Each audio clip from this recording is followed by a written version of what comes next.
नमस्कार। Corona virus बीमारी यानी कोविड-19 को फैलने से अगर रोकना है तो हमें अपने घरों के अंदर ही रहना होगा। सिर्फ बहुत जरूरी काम के लिए ही घर से बाहर निकलें और ऐसे में दूसरों से कम 1 मीटर की दूरी।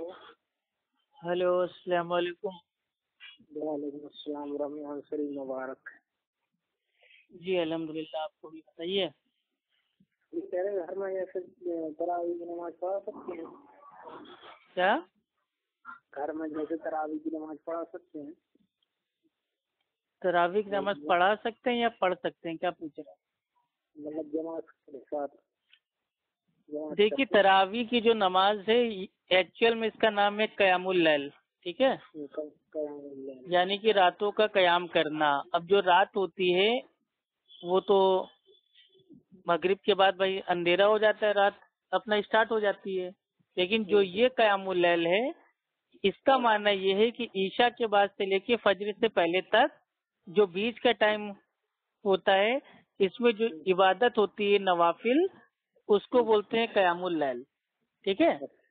अब कयामुल लैल अगर आप मेरे भाई ईशा के फौरन बाद अपनी स्टार्ट कर देते हैं पढ़ना, और मतलब भाई हर 4 रकात के बाद बीच में थोड़ी देर आराम करते हैं, तो उसको उर्फ आम में शॉर्ट फॉर्म में उसका जो इस्तिलाही नाम है वो है तरावी।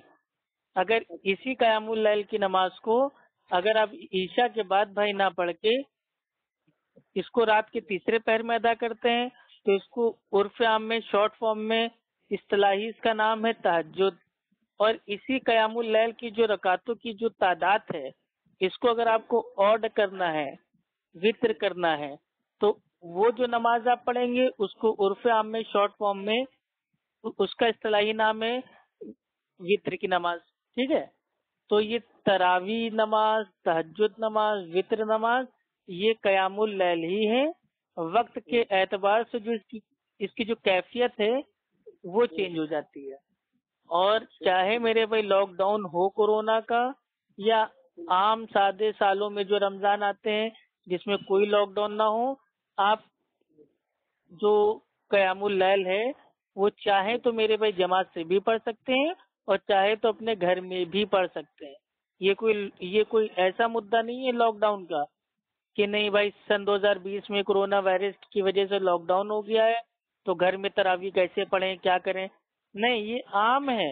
हर रमजान में आप अगर देख रहे हैं कि आपकी मस्जिद में माज़अल्लाह मतलब जो तरावी के नाम से एक खेल हो रहा है और लोग कुरान की आयतों का मजाक बना रहे हैं, 20 रकात तरावी इतनी स्पीड में पढ़ा रहे हैं अल्हम्दुलिल्लाह आमीन। तो अगर इस टाइप से अगर कोई अल्लाह माफ करे अगर कोई पढ़ता है कुरान, तो अगर आपके कुरान समझ ही नहीं आ रहा है और कुरान की वो तौहीन कर रहा है, कोई 5 पारे पढ़ा रहा है, कोई मेरे भाई 3 पारे पढ़ा रहा है, कोई 7-7 पारे पढ़ाई दे रहा है, कोई 3 दिन में मेरे भाई पढ़ाई दे रहा है, यहाँ तक कि कोई एक रात में मतलब ये पूरा कुरान खत्म किए दे रहा है, ठीक है।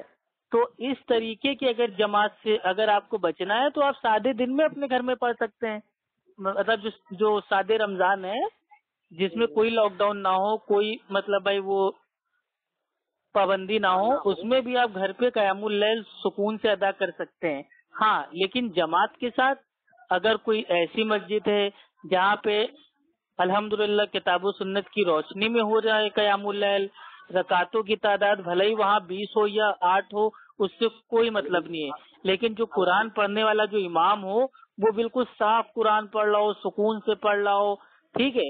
ऐसा ना हो कि एकदम आंधी तूफान सुपर फास्ट, ठीक है। तो ये कोई मसला नहीं है लॉकडाउन का। अगर आप लॉकडाउन में तो बाहर अब जाना ही नहीं है, ना 20 रकात ना 8 रकात, अब ये मुद्दा ही खत्म हो गया इस साल। अल्हम्दुलिल्लाह, अल्लाह का शुक्र है, क्योंकि पिछले 6 सालों से हम देख रहे हैं रमजान का चांद आते ही एक ही मुद्दा सोशल मीडिया पे बात चलता है हमारे आपस में मुसलमानों के बीच कि 20 रकात या 8 रकात, 20 रकात या 8 रकात, और वो हरम में तो 20 रकात होती है। तो लो, इस साल मेरे भाई सन 2020 में कोरोना लॉकडाउन की वजह से जो हरम है वहाँ का भी फैसला आ गया कि अब वहाँ पे भी 8 रकात सुन्नत अदायत होंगी, और जो मतलब जो वो नवाफिल थी जायद वो अब इस साल सन 2020 में नहीं होगी। ठीक है, हम ये कह रहे हैं, अभी पिछली साल की बात है रमजान की, ठीक है, जब हमने ये रफ़ादान करते हैं और तो हमें जो है मस्जिद से निकाला गया था, ठीक है। हेलो, अरे बोलते जाइए ना भाई। हमें मस्जिद से निकाला गया था। अच्छी चीज है, आपको निकाल दिया गया मसलक से, और आगे बताइए। यहाँ नहीं आना, नहीं तो हमारे की नमाज पढ़ो। तो अच्छा हुआ ना आपको निकाल दिया मसलक से, वैसे भी उनका बातिल मसलक तो आपको खुद ही छोड़ देना चाहिए था, लेकिन आपने छोड़ा नहीं, तो खैर अल्लाह का एहसान है, उन्होंने खुद निकाल दिया आपको। तो फिर जो है 6 महीना गुजरे हैं, तो फिर वो सब जो है बोले कि नहीं हम पढ़ना है, पढ़ो, हमारे यहाँ आओ। वो मस्जिद जो है तबलीगी जमात वालों की थी। भाई देखिए आपके साथ क्या हुआ, क्या मेरे भैया नहीं हुआ, ये जानने का इस वक्त एकदम भाई वो टाइम भाई वो नहीं है। कुल मिला के ये है, फितनों का दौर चल रहा है, कोई बरेलवी देवबंदी आपकी कब्र में भाई वो नहीं आएगा। ठीक है, कब्र में आपको खुद ही जाना है। लॉकडाउन चल रहा है, उसका पालन कीजिए, अपने घर पे तन्हा नमाज पढ़िए, घर पे भी जमात भाई आप ना बनाइए। ये ना हो कि भाई आस पड़ोस के लोग को जमा कर लिया 15-20 लोग और अपने रूम में नमाज पढ़ लें, अपनी छतों पे जमात बना के नमाज पढ़ लें। अगर सोशल मीडिया पे एक भी वीडियो अगर मेरे भाई वायरल हुआ कि जो ये मुसलमान हैं ये रमजान में लॉकडाउन को तोड़ रहे हैं, लॉकडाउन का पालन नहीं कर रहे हैं, और अगर इंडिया के मुसलमानों की बेइज्जती हुई तो मेरे भाई खून खोल जाएगा देख के। तो इसलिए ये सब गलती बिल्कुल ना कीजिए। आस पड़ोस में सबको समझाइए कि ज्यादा बहुत बड़े नमाजी ना बनो। ठीक है, वो कितने नमाजी हैं सब मेरे भाई पता है, अल्लाह माफ करे, मुंह ना खुलवाएं। लॉकडाउन से पहले जो मस्जिद थी मेरे भाई सन्नाटे में पड़ी हुई थी, फजर में 2 बुड्ढे आते थे खाली, बस। ठीक है, और अब लॉकडाउन क्या हो गया, लोगों को बड़ी मस्जिद की और तरावी की मतलब भाई वो आ रही है याद। ऐसे पैदा होने से लेके मेरे भाई जवानी तक, बुढ़ापे तक सब अपने मेरे भाई अयासी से घूमते रहे, और आज 21-22 दिन का मेरे भाई लॉकडाउन क्या हो गया, बस लोगों को मस्जिद बहुत याद आ रही है, नमाज बहुत याद है, मतलब जैसे बहुत बड़े पंचवक्ता नमाजी की औलाद है। हम ये कह रहे हैं, हमारा जो असल मुद्दा है वो ये है कि हमारे इलाके में ख्वाजा गरीब नवाज का जो है बहुत चर्चा है, और उन्होंने एक ताजिया बनाया था। आज भी वो भैया ख्वाजा गरीब नवाज जाए साइड में, उनसे हमारा कोई लेना देना नहीं है, ना वो मेरे रब है ना मेरे पीर बाबा है। वो जो हैं अल्लाह के पास वो पहुंच गए हैं, अल्लाह उनका हिसाब अल्हम्दुलिल्लाह कर रहा है। ठीक है, लोग कहते हैं वो शिया थे। वो शिया हो, सुन्नी हो, कादियानी हो, मोमिन हो, काफिर हो, अपना क्या लेना देना भाई। ख्वाजा मोइनुद्दीन अगर ना होते तो भी कोई फर्क ना पड़ता, और हैं तो भी कोई फर्क नहीं पड़ रहा। हमारे लिए जो असल है वो है कुरान हदीस। अगर कोई नेक वली है हम उसकी इज्जत करते हैं, एहतराम करते हैं, मोहब्बत करते हैं। इससे ज्यादा कोई हमसे उम्मीद भाई एकदम ना करे कि नहीं वो वली औलिया है तो हम ये बातिल अकीदा बना लेंगे कि अल्लाह की अता से वो हमको दे देंगे। ये फालतू 2 कौड़ी का अकीदा हमारा नहीं है। जी, तो वो मतलब सोचते या किया थे, हमारा ये है कहने का मतलब, बाद लोग कहते हैं। जी, देखिए तारिक भाई, मेरे प्यारे भाई, थोड़ा दिमाग को मेरे भाई अपना होश में लाइए। रमजान का चांद आज मेरे भाई आ चुका है, दिख गया है, कल पहला मेरे भाई रोजा है। ठीक है, अल्लाह ने हमको ये एक बहुत बड़ी चीज हम लोग को दी है कि कोरोना वायरस में भी, ठीक है, हमको रमजान देखने का मौका दिया। तो इसको मेरे भाई गनीमत समझ के इसका पूरा जितना 100% से भी ज्यादा फायदा हासिल करने की कोशिश कीजिए। ठीक है, अपनी इबादतों से, अपनी तौबा से, अपने सदके से, अपनी ज़कात से, अपने खैरात से, अपने अखलाक से छोड़ दीजिए कुछ दिनों के लिए। कौन मेरे भाई वो फला का मानने वाला है, कौन ढम्मक का मानने वाला है, छोड़ दीजिए, ये सब बात में देखिएगा। नंबर है हमारा, जो जिस पर आपका जो ग्रुप जो है जुड़े हैं हम उस पर आप जो है रोजा खोलने की जो है दुआ जो है वो डालते हैं बस। किसकी दुआ? روزہ کھولتے وقت کی جو دعا ہے وہ ڈال دیں. ارے وہ سب آپ کے پاس پہنچ جائے گی. روزہ میرے بھائی افطار کرنے کی اور افطار کے بعد کی، ٹھیک ہے، سب انشاءاللہ آپ تک پہنچ جائے گی. لیکن مسئلہ یہ ہے پیارے بھائی، آپ دیکھیے ہم کاہے کے لیے آپ اپنے ہوں، اس لیے آپ کے اوپر تھوڑا مطلب بھائی ہم تھوڑا سختی سے پیش آ رہے ہیں. اس لیے کیونکہ آپ ہمارے الحمدللہ بھائی ہو، ٹھیک ہے.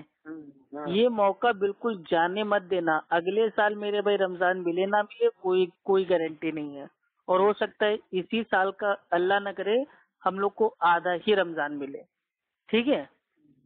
کیونکہ اس وقت میرے بھائی بہت ہی میرے بھائی فتنوں کا دور چل رہا ہے. اپنے آخرت بنانے کی کوشش کیجئے. حنفی، دیوبندی، بریلوی ان کے پیچھے رمضان میں تو بالکل نہ پڑیے. وقت اپنا برباد کرنا ہو تو ان کے پیچھے پڑیے. دیکھیے یہ سال کے میرے بھائی پورے میرے بھائی سارے مہینے خالی میرے بھائی رمضان کو چھوڑ کے یہ پورے سارے ہم لوگ کے مہینے کھا جاتے ہیں، ٹھیک ہے. ایک مہینہ میرے بھائی ملتا ہے، اس میں اپنے لیے میرے بھائی جیجیے، اپنی توبہ کیجیے. کوئی ہم لوگ اہل حدیث ہو گئے تو ایسا نہیں ہے کہ جنت کا مگر وہ ہم لوگ نے مطلب بھائی وہ لے لیا ٹکٹ کی بس اب تو ہم اہل حدیث ہیں، رفع دین کرنے لگے تو بس جنت ہماری پکی ہے. ایسا کچھ نہیں ہے. غلطیاں اہل حدیثوں سے بھی ہو رہی ہیں، یہاں تک کہ جو گناہ ہیں گناہ بھی کچھ میرے بھائی اہل حدیث ان سے ہو رہے ہیں. ہمارا جو منہج ہے وہ صحیح ہے، لیکن جو منہج پہ چلنے والے لوگ ہیں نا وہ کافی میرے بھائی ہٹ چکے اپنی راہ سے. اس وقت ہمیں توبہ کرنے کی ضرورت ہے اور اللہ سبحانہ تعالیٰ سے دعا مانگنا ہے کہ سارے دنیا کے تمام لوگوں کو کورونا وائرس جیسی مہاماری فتنے سے ہم کو بچائے. اور اس بار میرے بھائی رمضان میں ہم سب کو اپنے رب کو ایسا راضی کرنا ہے نا کہ بس تختہ پلٹ جائے پورا. آپ سمجھ رہے ہیں؟ اور رمضان میں اگر ہم نے اپنے رب کو راضی نہ کر پائے تو پھر آپ بھول جائیے کہ ہم لوگ باقی آنے والے جو مطلب مہینے ہیں اس میں راضی کر پائیں گے. تو اس لیے یہ 20 رکعت اور 8 رکعت اور فلاح ڈھما سب چھوڑ دیجئے، گھر پہ پڑھیے، جب ٹائم ملے تب پڑھیے، عشاء کے فوراً بعد پڑھیے، پھر رات کو پھر پڑھیے. کوئی مشکل نہیں ہے، جتنا پڑھ سکتے اتنا پڑھیے. یہ قرآن کا مہینہ ہے، قرآن پڑھیے. خالی بیٹھے ہیں تو میرے بھائی ترجمہ پڑھیے، تلاوت کیجیے، اس کو سمجھیے. نماز میں قیام میں اس میں قرآن پڑھیے الحمدللہ. لیکن کوئی ایسی حرکت نہ کیجیے جس سے میڈیا والے سمجھ لیجیے بھوکے کتوں کی طرح مسلمانوں کو ڈھونڈ رہے ہیں کہ کوئی ایک غلطی کرے اور ان کو ننگا کریں ہم. تو اس لیے بہت سارے ابھی بھی جاہل ہیں. ابھی بھی ہمیں سننے میں آیا یہاں پہ کہ نہیں وہ ہمارے امام ہیں، وہ قرآن پورا یاد ہے، وہ آ رہے ہیں ہمارے وہاں پڑھانے آ رہے ہیں. وہ چلو وہ نہیں پڑھائیں گے تراویح، ٹھیک ہے، الم ترا کیفا پڑھائیں گے، ٹھیک ہے. اور محلے کے میرے بھائی 15-20 لوگ اپنا ہال میں جمع ہو جائیں گے اور اپنا پڑھیں گے. تو یہ سب میرے بھائی یہ خود ہی قانون کو اپنے ہاتھ میں لے رہے ہیں. اور اس کے بعد جب آ کے پولیس والے مارتے ہیں تو کہتے ہیں ہمارے اوپر بھائی ظلم ہو رہا ہے. الم ترا کیفا جماعت سے میرے بھائی اکٹھا ہو کے پڑھنے کی کیا ضرورت ہے؟ تراویح جماعت سے اکٹھا ہونے کی پڑھنے کی کیا ضرورت ہے؟ نہ پڑھو ایک سال میرے بھائی. ایسا تو نہیں کوئی طوفان آ جائے گا، میت ہو جائے گی کسی کی. ارے گھر میں الگ پڑھو سکون سے، مت بھیڑ بھڑکا کرو. لاک ڈاؤن کو توڑو گے، لوگ میرے پہ ویڈیو بنائیں گے، سوشل میڈیا پہ تھوتو ہوگی، ساری دنیا مطلب گالیاں دیں گی کہ سالے یہ ایسے ہی ہیں، ان کو کوئی ڈر نہیں ہے کسی چیز کا، نہ قانون کی یہ پرواہ کرتے ہیں نہ کسی چیز کی. اپنی جان ڈالتے ہیں جوخم میں اور دوسروں کی بھی. تو کوئی الٹی سیدھی حرکت اپنے کو نہیں کرنا ہے، ٹھیک ہے انشاءاللہ. چلیے اور ٹھیک ہے انشاءاللہ پھر آرام سے بات کرتے ہیں. السلام علیکم ورحمۃ اللہ وبرکاتہ. وعلیکم السلام ورحمۃ اللہ.